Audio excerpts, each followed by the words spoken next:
Mark chapter 3. Jesus heals on the Sabbath. Another time, Jesus went into the synagogue, and a man with a shriveled hand was there. Some of them were looking for a reason to accuse Jesus, so they watched him closely to see if he would heal him on the Sabbath. Jesus said to the man with the shriveled hand, "Stand up in front of everyone." Then Jesus asked them, "Which is lawful on the Sabbath, to do good or to do evil, to save life or to kill?" But they remained silent.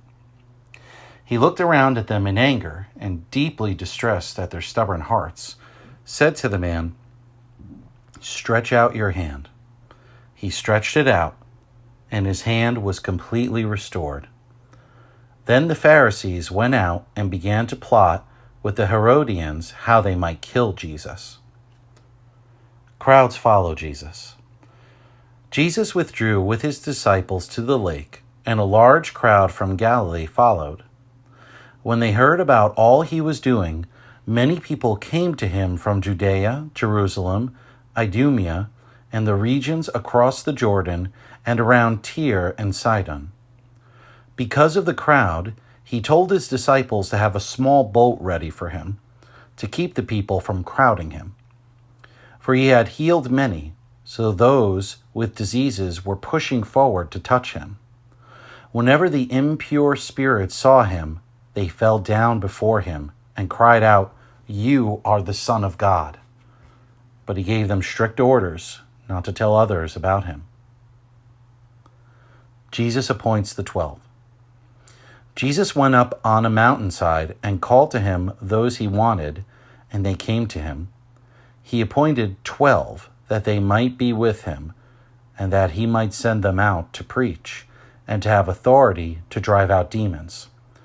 These are the 12 he appointed: Simon, to whom he gave the name Peter, James, son of Zebedee, and his brother John, to them he gave the name Boanerges, which means sons of thunder, Andrew, Philip, Bartholomew, Matthew, Thomas, James, son of Alphaeus, Thaddeus, Simon the Zealot, and Judas Iscariot, who betrayed him.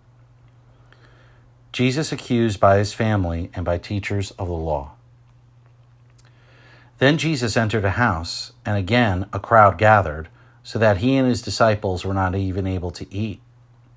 When his family heard about this, they went to take charge of him, for they said, "He is out of his mind." And the teachers of the law who came down from Jerusalem said, "He is possessed by Beelzebul. By the prince of demons, he is driving out demons." So Jesus called them over to him and began to speak to them in parables. "How can Satan drive out Satan? If a kingdom is divided against itself, that kingdom cannot stand.